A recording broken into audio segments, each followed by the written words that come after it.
Nobody wants to advertise on Twitch, at least not anymore. That's what I'm going to be talking about today. You may have seen a couple other YouTubers cover this, or you may have seen some posts across social media regarding Twitch's adpocalypse.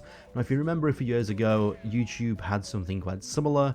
And basically what happened is that some advertisers decided to pull their budget from advertising on YouTube, and that meant that some creators and streamers made up to 90% less money from ads than they did previously. Twitch is now going through the same thing, but arguably worse.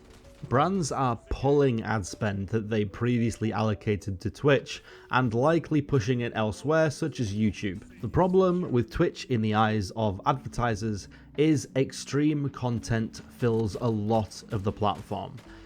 That's content which advertisers deem political, controversial, offensive, or dangerous. And as you may know on Twitch, there's a lot of this, especially political streamers.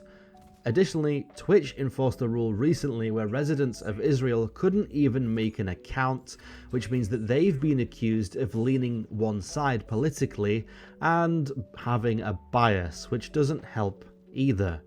As a result, some streamers are claiming on Twitch that their ad revenue has been decreased by around 80% and in rare cases up to 90%, meaning a streamer who was making minimum wage, and maybe somebody who quit their day job to work and do Twitch and live stream and make videos, etc., maybe 4 or 5 months ago, they will no longer be making minimum wage.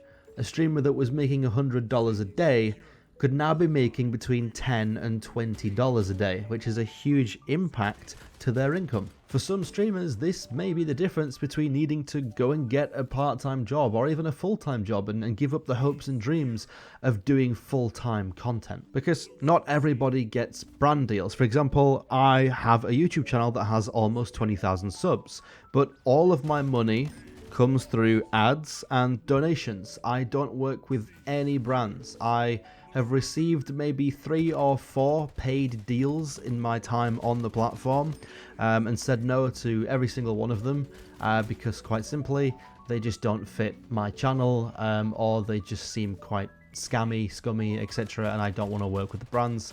So yeah, I don't often get the opportunity to have upfront money, guaranteed income, and the same goes for a lot of streamers and creators. And it's not just the React streamers and the political streamers. It's not just the political ones, it's not just the dangerous streamers, it's gaming creators, it's just chatting creators, it's artists, it's game devs, it's everyone.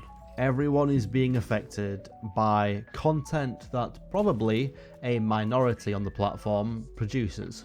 So Twitch is obviously in a bit of a predicament here. They're going to have to change some things, such as enforcing certain rules on political and extreme content in order to advertisers to come back, or have to distance themselves from the relationships they have with brands right now and simply tell creators that they're going to receive less revenue.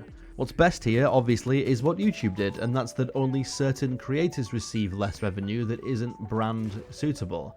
YouTube introduced their CCL, which is Content Classification Label. Some of you may know this as the Content Ad Suitability Questionnaire, something like that. Questions that you get asked before you upload content to YouTube to make sure that it's ad friendly. Like I said, I think that's the best move going forward. What YouTube did, has proven to be successful for them. And I think there's been some talk about Twitch introducing something like this, which would, it'd be very smart, because ultimately there's no need to sacrifice, everyone. There's no need to penalize everyone when it's only a certain group of individuals who are making content which advertisers are not very fond of. And if they don't do anything about it, then you could potentially start seeing some creators migrate over to other platforms. It wouldn't be the first time it's happened, right?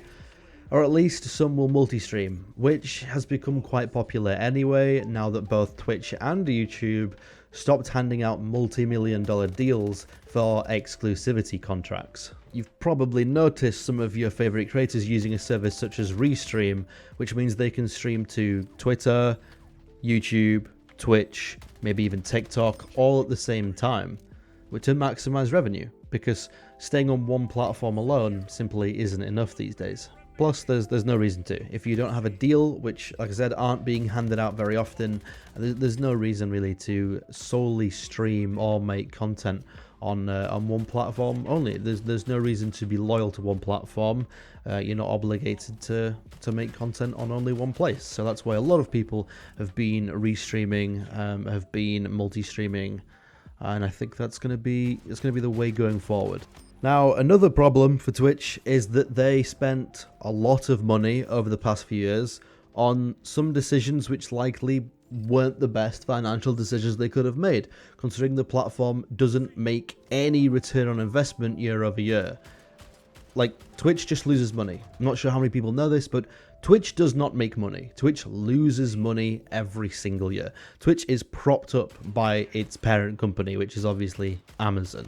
Examples of stupid money that Twitch spent over the past few years would be things such as a live content delivery network, which included things like the rights to broadcast Overwatch League and League of Legends on a multi-year deal. Now, the broadcasting rights to the Overwatch League alone cost Twitch $90 million.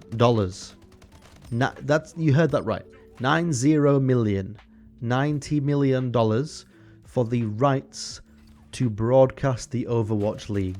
I don't know how much they paid Riot for the rights to the League of Legends League. That's a weird League of Legends League. Weird. But yeah, safe to say they've spent likely over 150 million on exclusivity broadcasting rights over the past 2 or 3 years, which is a lot of money. Meanwhile, the way in which they earn money, advertisers, that system, their ad system, received quite little usage over the past few years. And if you want to even advertise on Twitch, you need to meet their minimum spend, which isn't something that the everyday Joe can afford. We're talking minimum hundreds of thousands of dollars, at best tens of thousands of dollars, to even be able to advertise on the platform, meaning that only large brands can do so. Additionally, Twitch ads aren't algorithmic like YouTube's, so they get served anywhere on the platform. No matter if the streamer is playing Cyberpunk, or following a Bob Ross tutorial, or sitting in a hot tub wearing nothing but undies,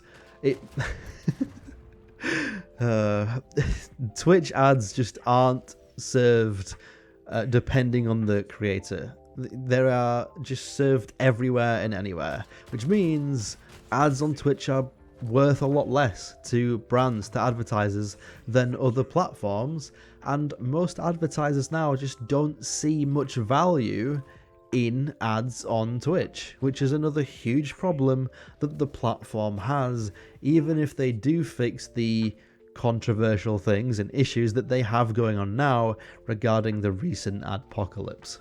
Overall, Twitch just doesn't have a healthy ecosystem when it comes to ads right now, and it's something they really need to tackle. The easiest way to explain all of this is, imagine you have a pizza, and that pizza is sliced into 12 pieces, okay? But you have 26 people at the table wanting to eat the pizza. Well, some people are going to have to go without. Or you're going to have to create even more slices that are smaller to be able to give everyone a share. That's what's happening with Twitch. And now I'm hungry, which is good because I have a delivery coming in 40 minutes. So yeah. Right, that's pretty much it. I hope I explained a decent amount about the topic. I've done a little bit of research. I watched about an hour and 20 to an hour and 30 minutes of videos regarding this stuff beforehand. So yeah, hopefully I've educated some of you with this. Yeah. All right. Thanks for watching this video. Let me know in the comments, actually, if you stream on Twitch, YouTube, both, if you've ever abandoned one platform for the other. Have you considered streaming to platforms such as Twitter and TikTok as well? Even people might stream on Kick, for example. Yeah, maybe there's even some of you on Rumble. You know, there's so many platforms, there's so many competitors these days that I'm guessing a lot of you are kind of everywhere. So let me know in the comments. Personally, I started on Twitch, moved over to YouTube. I might stream on Twitch one day again, and then I post pretty much everywhere else. I post on Twitter, I post on TikTok, I post on Blue Sky recently as well. The only one I don't really do is Facebook. I don't have a Facebook page. So yeah, all right. Thanks for watching. Goodbye. Make sure to like, comment, subscribe, all that stuff to help the channel grow. And I'll see you in the next one. Goodbye.